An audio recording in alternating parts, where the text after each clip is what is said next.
15 de abril, Evangelio de San Juan 13, 21, 33.36, 38 del libro Hablar con Dios.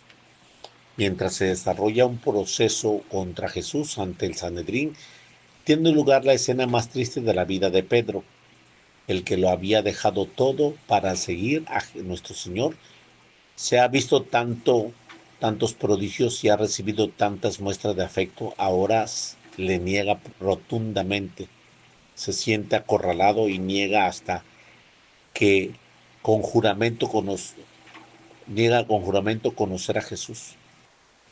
Cuando Pedro estaba abajo en el atrio, llega una de las criadas del sumo sacerdote y al ver a Pedro que se estaba calentando, fijándose en él, le dijo: también tú estabas con Jesús, ese Nazareno.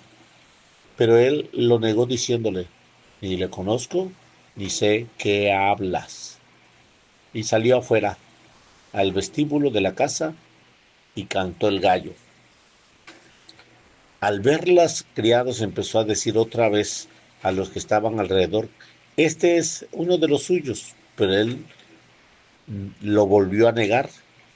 Y un poco después los que estaban allí decían a Pedro: desde luego eres de ellos, porque también eres Galileo. Pero él comenzó a decir imprecaciones y a jurar: no conozco a ese hombre del que habla.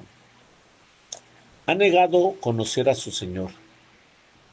Y con eso niega también el sentido hondo de la existencia: ser apóstol, testigo de Cristo, testigo de la vida de Cristo, confesar que Jesús es el Hijo de Dios vivo, negar hasta los milagros cuando negó a Jesús, su vida honrada, su vocación de apóstol, las esperanzas que Dios le había depositado en él, su pasado, su futuro, todo se ha venido abajo. ¿Cómo es posible que diga: no lo conozco a ese hombre?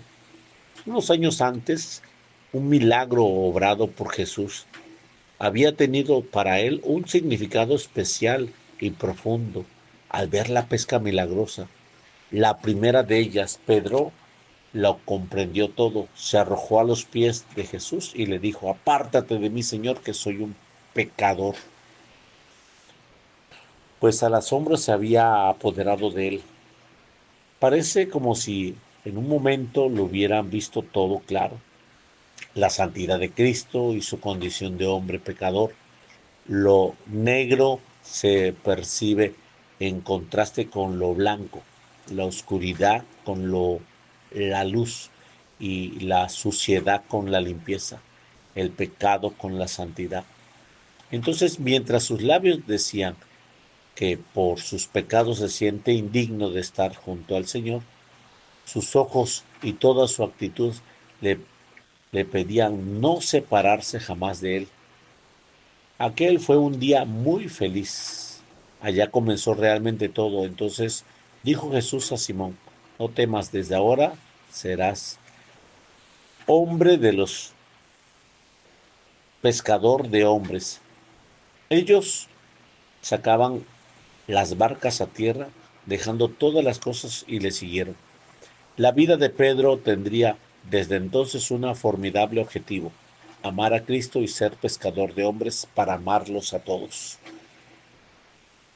Todos los demás serían medios, instrumentos para ese fin.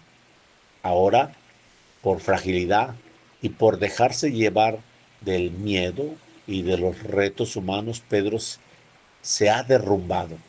El pecado, la infidelidad en mayor o menor grado, es siempre negación de Cristo y de lo más noble que hay en nosotros mismos, de los mejores ideales que el Señor ha sembrado en nosotros. El pecado es la gran ruina del hombre, por eso hemos de luchar con ahínco, ayudados por la gracia, para evitar todo pecado grave y todo pecado venial deliberado. Pero incluso el pecado, si tuviera que la desgracia de cometerlo, hemos de sacar fruto, pues la contradicción afianza más la amistad del Señor. Nuestros errores no deben desalentarnos jamás, si nos comportamos con humildad. Un sincero arrepentimiento es siempre la ocasión de un encuentro nuevo con el Señor, del que se puede derivar insospechadas consecuencias para nuestra vida interior. Si pecamos, hemos de volver al Señor cuantas veces sea preciso, sin entusiasmarnos, pero sí con dolor. Pedro invirtió 1 hora para caer, pero en 1 minuto se levanta y subirá más alto de lo que estaba antes de su caída. El cielo está lleno de grandes pecadores que supieron arrepentirse. Jesús nos recibe siempre y se alegra cuando comenzamos el camino que habíamos abandonado y quizás unas cosas pequeñas. El Señor, maltratado, es llevado por unos de aquellos atrios. Entonces se volvió y miró a Pedro. Su mirada se cruzaron. Pedro hubiera querido bajar la cabeza, pero no pudo apartar su mirada de aquel que acababa de negar. Conoce muy bien las miradas del Salvador. No puede resistir a la autoridad y al encanto de esa mirada que suscitó su vocación. Esa mirada tan cariñosa del Maestro, aquel día en que, mirando a sus discípulos, afirmó: He aquí a mis hermanos y hermanas y madre. Y aquella mirada que le hizo temblar cuando él, Simón, quiso apartar la cruz del camino del Señor, y la compasiva mirada con que acogió al joven tan poco desprendido para seguirle, y la mirada anegada de lágrimas ante el sepulcro de Lázaro. ¿Conoces la mirada del Salvador? Y sin embargo, nunca jamás contempló en el rostro del Señor la expresión que descubre en él en aquel momento, aquellos ojos impregnados de tristeza, pero sin severidad, mirada de reconvención, sin dudas, pero que al mismo tiempo quiere ser suplicante y parece decirle: Simón, yo he rogado por ti. Su mirada solo se detuvo un instante sobre él. Jesús fue empujado violentamente por los saludos, pero Pedro sigue viendo. Ve la mirada indulgente sobre la llaga profunda de su culpa. Comprendió entonces la gravedad de su pecado y el cumplimiento de las profecías del Señor respecto a su traición. Recordó Pedro las palabras del Señor: antes de que el gallo cante hoy, me habrás negado 3 veces. Salió fuera y lloró amargamente. El salir fuera era confesar su culpa. Lloró amargamente porque sabía amar, y bien pronto la dulzura del amor reemplazaron en él a la amargura del dolor. Saberse mirado por el Señor impidió que Pedro llegara a la desesperanza. Fue una mirada alentadora en la que Pedro se sintió comprendido y perdonado, como recordaría entonces la parábola del buen pastor, del hijo pródigo y de la oveja perdida. Pedro salió fuera, se separó de aquella situación en la que imprudentemente se había metido para evitar posibles recaídas. Comprendió que aquel no era su sitio, se acordó de que su Señor, y lloró amargamente. En la vida de Pedro vemos nuestra propia vida, dolor de amor, porque es tu amigo que te dio de a ti su vida, porque todo lo bueno que tiene es tuyo, porque le ha ofendido tantos, porque te ha perdonado. Él a ti llora, hijo mío, de dolor y de amor. La contrición da al alma una especial fortaleza, revuelve la esperanza, devuelve la esperanza y hace que el cristiano se olvide de sí mismo y se acerque de nuevo a Dios. en un acto de amor más profundo. La contrición aquilata la calidad de la vida interior y atrae siempre la misericordia divina. Mis miradas se posan sobre los humildes y sobre los corazones contritos. Cristo no tendrá inconveniente de edificar su iglesia sobre un hombre que puede caer y ha caído. Dios cuenta también con los instrumentos débiles para realizar, si se arrepiente, su empresa grande de la salvación de los hombres. Muy pronto Pedro, después de la negación y de su arrepentimiento, iría a buscar a la Virgen. También nosotros leemos ahora que recordemos más una viveza nuestras faltas y las negaciones.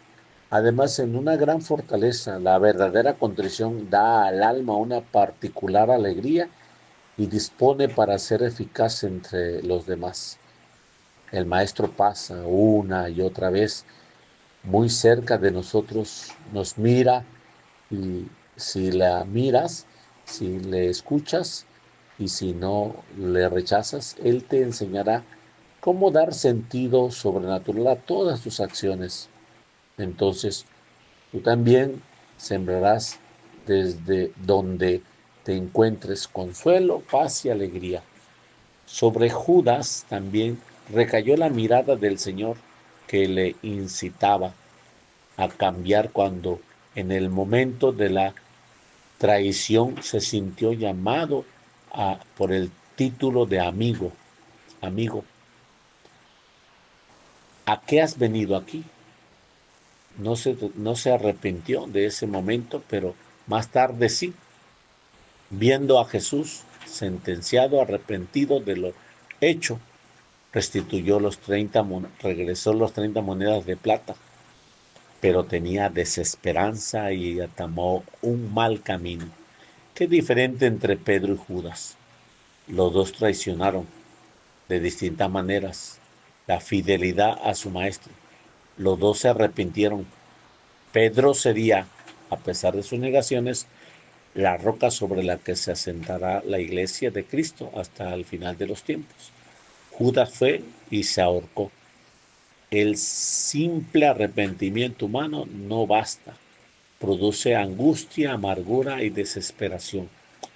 Junto a Cristo el arrepentimiento se transforma en un dolor gozoso, porque se recobra la amistad perdida. En un instante Pedro se unió al Señor a través del dolor de sus negaciones, mucho más frecuentemente de lo que había estado nunca. De sus negaciones arranca una fidelidad que le llevará hasta el martirio y la santidad.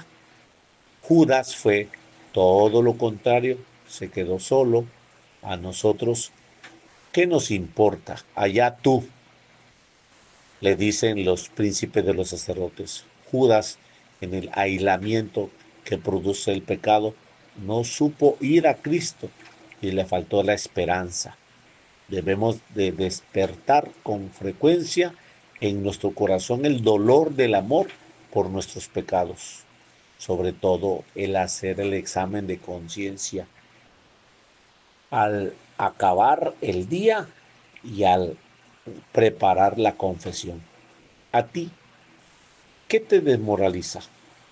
Te repetirá una cosa muy consoladora: al que hace lo que puedes, Dios no lo niega su gracia. Nuestro Señor es Padre, y si un hijo le dice en la inquietud de su corazón: Padre mío del cielo, aquí estoy yo, ayúdame. Si acude a la Madre de Dios, que es Madre nuestra, y sales adelante. Madre de la Esperanza. 15 de abril del libro Hablar con Dios, nombre del Padre.